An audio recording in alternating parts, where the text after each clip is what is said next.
പാലിയേക്കരയിൽ കൊച്ചി സേലം പാചകവാതക പൈപ്പ് ലൈനിൽ ചോർച്ച.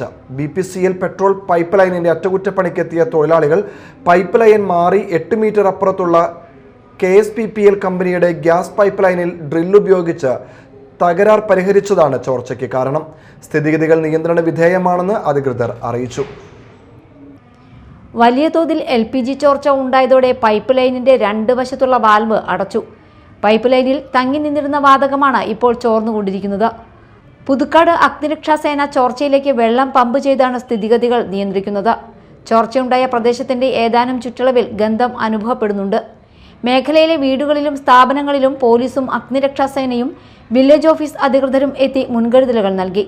വീടുകളിലും സ്ഥാപനങ്ങളിലും തീ ഉപയോഗിക്കുന്നതിലും വൈദ്യുതി ഉപകരണങ്ങൾ ഉപയോഗിക്കുന്നതിലും നിയന്ത്രണം ഏർപ്പെടുത്തി.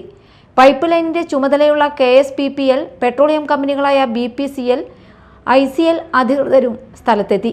സ്ഥിതിഗതികൾ നിയന്ത്രണ വിധേയമാണെന്ന് അധികൃതർ അറിയിച്ചു. ചോർച്ചയുള്ള പൈപ്പ് ലൈനിന്റെ ഇരുവശങ്ങളിലുമായി 12 കിലോമീറ്റർ ദൂരമുള്ള പൈപ്പിൽ വെള്ളം പമ്പ് ചെയ്ത് നിറച്ച ശേഷം ഗ്യാസിന്റെ ചോർച്ച പരിഹരിക്കാൻ കഴിയുമെന്നാണ് പറയുന്നത്. ഇതിനായി പാലക്കാട് നിന്ന് സാങ്കേതിക വിദഗ്ധർ സ്ഥലത്ത് എത്തിയിട്ടുണ്ട്. പ്രശ്നം പരിഹരിക്കുന്നതുവരെ പൈപ്പിലെ ഗ്യാസ് ചോർന്നു പോകുന്നത് ആശങ്കയ്ക്ക് ഇടയാക്കുന്നുണ്ട്. ഗ്യാസ് ചോർച്ച തുടരുന്നതിനിടെ മണലി മടവാക്കര റോഡ് അടച്ച് ഗതാഗതം നിരോധിച്ചു. Media time, Puthukkad.